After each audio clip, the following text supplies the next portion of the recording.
एक दोस्त ने मुझसे सवाल किया कि इस मुल्क में सियासतदान भी दहशतगर्द, गुलकार भी दहशतगर्द, सहाफ़ी भी दहशतगर्द, वकला भी दहशतगर्द, सोशल मीडिया भी दहशतगर्द, शायर व अदीब भी दहशतगर्द, कॉमेडियन भी दहशतगर्द, तो आखिर ये मुहब्बे वतन लोग कौन है? मैंने अर्ज़ किया, मुहब्बे वतन वही है जिसने पाकिस्तान के 2 टुकड़े किए। मुहब्बे वतन वही है जिसने पाकिस्तान पर 4 मरतबा आइन तोड़कर कब्ज़ा किया। मुहब्बे वतन वही है जो बिलवास्ता तौर पर तमाम रज़ाब रियासत पर काबिज़ है। मुहब्बे वतन वही है जो ककपति से लखपति, लखपति से करोड़पति और करोड़पति से अरबपति बन गया है। मुहब्बे वतन वही है जो बेज़मीन से 30 सालों में जागीरदार बन जाता है। मुहब्बे वतन वही है जो अपने मफादात के लिए पार्टियाँ बनाता है, उसे तोड़ता है, उसे ख़त्म करता है। लीडर बनाता है, उसे तोड़ता है, उसे ख़त्म करता है। मुहब्बे वतन इतना है कि चौकीदारी के साथ साथ सियासत, हुकूमत, तजारत, कारोबार, सनत व हिरफत, ज़राअत, प्रॉपर्टी डीलरी, अलगर्ज सब काम की जिम्मेदारी अपने कंधों पर ले रखी है। नहीं नहीं नहीं, हरगिज़ नहीं।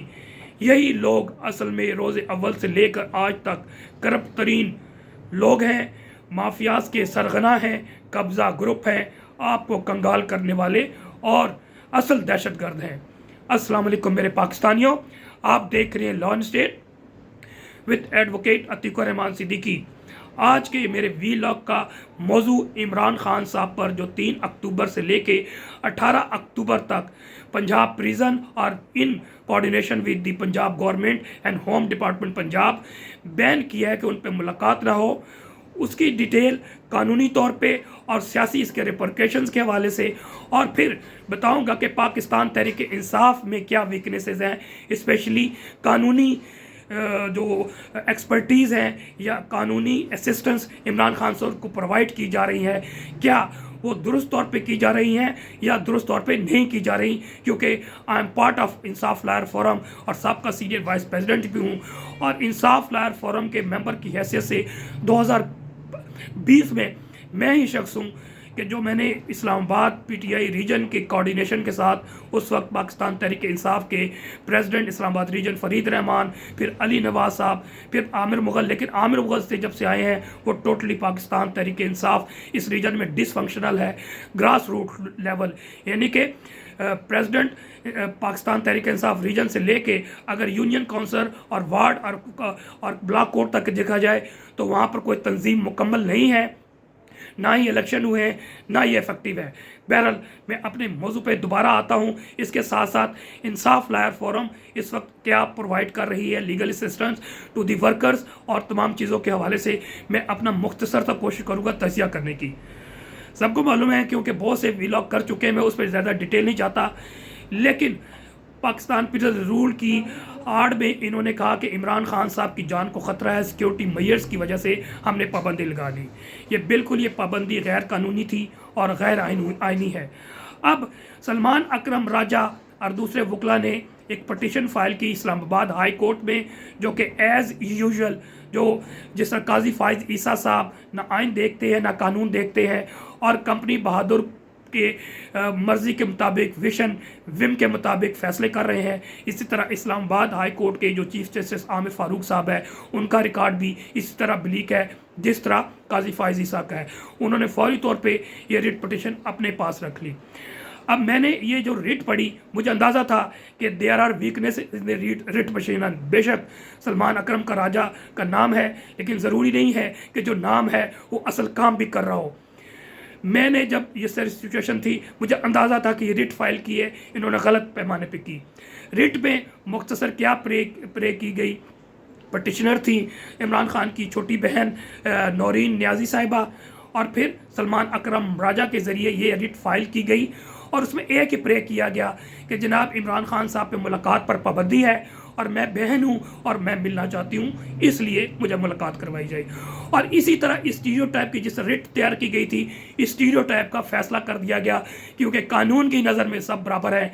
तो क्योंकि प्रिजन रूल में मुलाकात पर पाबंदी किसी कैदी या हवालाती पर लगाई जा सकती है, तो इमरान खान साहब पर भी लगा दी गई, जबकि ऐसी रिट नहीं तैयार होनी चाहिए थी। और मैं पहले जब मैंने यही ओपिनियन दी थी, जब मैंने पढ़ा तो सेम वही सिचुएशन थी जो मैं समझ रहा था।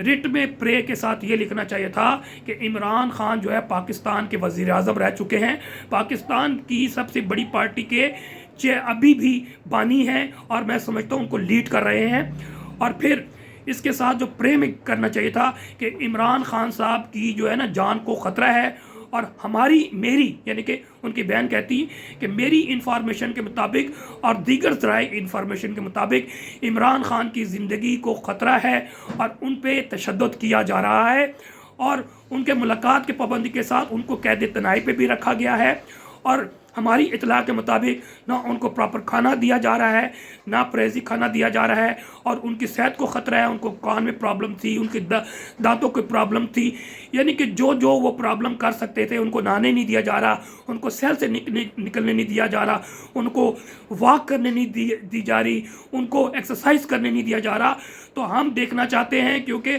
हम उनकी जान को ख़तरा है, और आप बेशक हमारे साथ एक कमीशन अपॉइंट करके तो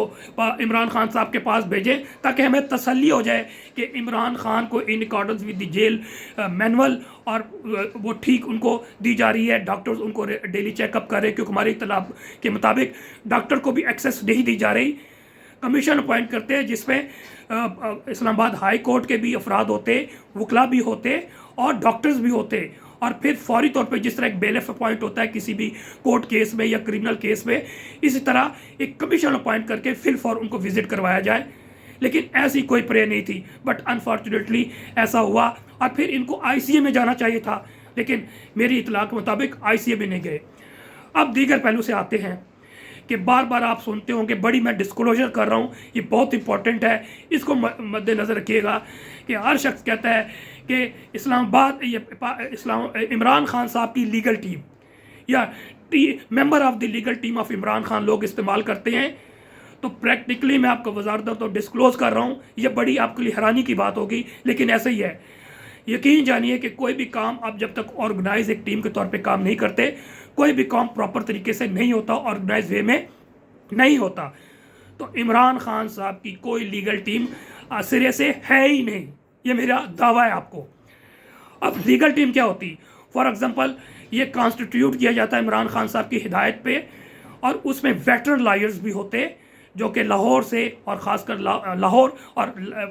इस्लामाबाद से होते, और इसके साथ साथ इंसाफ लॉ फर्म के वो वकला, जिस तरह मैं हूँ, मैं अक्रॉस पाकिस्तान काम करता हूँ, 4-5 हज़ार इंसाफ लॉ फर्म मुझसे इंटरेक्ट में रहते हैं। मैं कोर्टों में भी काम करता हूँ, मैं कोर्ट से बाहर भी काम करता हूँ, मैं वाहिद इंसाफ लॉयर फॉर्म का मेंबर हूं जो रेगुलर वीलॉग कर रहा हूं, एनालिसिस करता हूं लीगल इश्यूज़ पर और पॉलिटिकल इश्यूज़ पे, यानी कि वेटरन लॉयर्स पर जो कि इंसाफ लॉयर फोर्स जानते हैं, जो ग्राउंड रियलिटीज़ को जानते हैं, और जो वर्कर के केसेस, 1-2 नहीं हज़ारों वर्कर के केसेस कर रहे हैं। इस्लामाबाद में मोर देन 130 FIRs, बल्कि अब तो क्योंकि ये फ्रेश एपिसोड में तकरीबन 25-30 FIRs मजीद हो गई हैं, तो मोर देन 150 FIRs को हम प्रोसीड कर रहे हैं। ना सिर्फ रिहाई बल्कि ट्रायल भी कर रहे हैं, क्योंकि मेरी प्रैक्टिस क्रिमिनल भी है और ट्रायल का मैं मास्टर भी, मैं एक्सपर्ट, अपने आप को मास्टर तो नहीं कहूँगा, लेकिन मैं ट्रायल करता हूँ क्रिमिनल का। बहरहाल उन सब को शामिल करके एक कमेटी 20, 25, 30 वकला की बनानी चाहिए थी कमेटी, जो कि आज तक नहीं बनी। अब कमेटी का क्या मतलब है? इंडिविजुअल काम करे, वो इंडिविजुअल काम नहीं होना चाहिए था, बल्कि जब भी कोई इशू होता एक कमेटी इमरान खान के ईच एंड एवरी केस को, उसको डाटा को कंपाइल करके, जो कि कंप्यूटर ऑपरेटर, जो IT एक्सपर्ट, सॉफ्टवेयर का एक्सपर्ट इंजीनियर है, उसको रिकॉर्ड में रखता एक एक केस को। अब फॉर एग्जांपल ये इशू आया था इमरान खान साहब का कि इमरान खान साहब को पर बैन लगा दी गई मुलाकात पर, तो फौरी तौर पर यह कमेटी मीटिंग करती, जूम पर मीटिंग करती, और हर बंदे की राय ली जाती कि हमें क्या लाए अमल इख्तियार करना चाहिए, और फिर जब कंसेंसस हो जाती तो फिर डिसीजन होता कि हमारा क्या स्टेप होगा, हमने कौन सा केस करना है और उसमें लीडिंग लॉयर कौन होंगे। लेकिन ऐसा कुछ नहीं, प्रैक्टिकली आप देख लीजिए कि सब इंडिविजुअल की दौड़ है, और मैं हमेशा कहता हूँ इमरान खान एक पारस का पत्थर है, जो इमरान खान तक पहुँच गया बाय दिस वे और दैट वे, किसी की सिफारिश पे, किसी के कंधे पे चढ़कर, किसी के हाथ पकड़कर, तो वो मुकद्दर का सिकद्दर कहलाया। हालांकि ग्राउंड रियलिटीज़ में अगर मैं तो इंसाफ लायर फोरम के साथ साथ पीटीआई जो नए लोग नज़र आ रहे हैं उनके बारे में भी एक एक जानता हूँ, और वक्त आएगा तो बताऊँगा भी कि ये लोग ना पॉपुलर पॉलिटिक्स करते हैं ना पब्लिक पॉलिटिक्स की है, और जो वकला हैं उनकी भी कोई से नहीं है इंसाफ लायर फोरम में, चाहे वो वेटरन लॉयर्स हैं चाहे नए लॉयर्स आए हैं। अब मैं वेटरन लॉयर्स के हवाले से देख लीजिए कि ये इंडिविजुअल की दौड़ है। मिसाल के लतीफ़ खोसा साहब, अनफॉर्चुनेटली मैं डिटेल में नहीं जाना चाहता, लेकिन वो इंडिविजुअल हैं और इंडिविजुअल एफर्ट्स करते हैं, और मेरा ख्याल फीस भी उन्होंने ली। सलमान सफदर प्रोफेशनल वकील है, वो फीस लेते हैं, केस करती है, वो पीटीआई के इंसाफ लायर फोरम को उन्होंने कभी दावा नहीं किया। इसी तरह सलमान अकरम राजा या फिर डॉक्टर बाबर अवान या फिर कोई और वकील तो इंडिविजुअल तौर पे कर रहे हैं, और फिर उसके बाद जो दूसरी टीयर्स हैं वो भी अपने मफादात के लिए उन्होंने इमरान खान साहब को घेरा हुआ है, और ना लीगल टीम बनने देते हैं ना इनको ऑर्गेनाइज तौर पे काम करने देते हैं। अनफॉर्चुनेटली इसी तरह पाकिस्तान तहरीक इंसाफ की भी कोई लीगल टीम नहीं है। इस तरह इंसाफ लायर फोरम इस्लामाबाद की लीगल टीम जो मैंने 2020-21 में बनाई थी, जो बड़े एक्टिवली काम कर रही थी इन लाइजान विद दी पीटीआई रीजन, और उसमें हमने बड़ा डाटा एक एक करते थे, लेकिन अवली नवाज अवान के बाद वो डिसफंक्शन हो गई, और इस वक्त आपाधापी और मारा मारी है। शादाब जाफरी साहब जो चीफ ऑर्गेनाइज़र है इंसाफ लायर फोरम पाकिस्तान के, मेरे साथ इन टच रहते हैं, मैं उनको ओपिनियन देता हूँ और वो उसको अप्रिशिएट भी करते हैं। मुख्तलिफ़ किस्म की मैं तजावीज़ देता हूँ कि ये करना है, ये करना है। और फिर लास्ट टाइम चंद दिनों पहले मैंने यही अर्ज़ किया था कि जनाब इंसाफ लायर फोरम की लीगल टीम बनाई जाए। हर बंदा अपनी दौड़ में लगा हुआ है, सेल्फी ग्रुप है, ग्राउंड में काम नहीं करना आता है, ना पटिशन तैयार करते हैं, ना रिट तैयार करते हैं, ना ट्रायल कभी की है, लेकिन तस्वीर में नज़र आते हैं। तो काइंडली वो लोग जो कि काम करते हुए आ रहे हैं उन पे मुश्तमिल एक टीम 15 अफराद की बनाई जाए। 2 रोज़ कबल ये फाइनल हो चुका था, लेकिन अभी तक वेट कर रहे हैं शादाब जाफरी साहब की तरफ से कि वो अनाउंस करें, ताकि फिर हम इस्लामाबाद की हद तक कम अज़ कम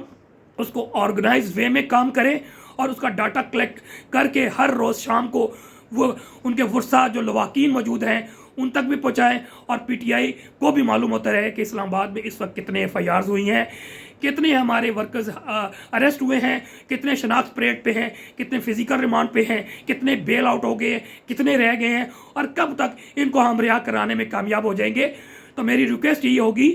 कि पाकिस्तान तहरीक इंसाफ के जो लीडिंग सो कॉल्ड आप लोगों को मिल गया है, तो काइंडली इस पर काम करें। इमरान खान साहब की एक लीगल टीम बनाए, अनाउंस करें,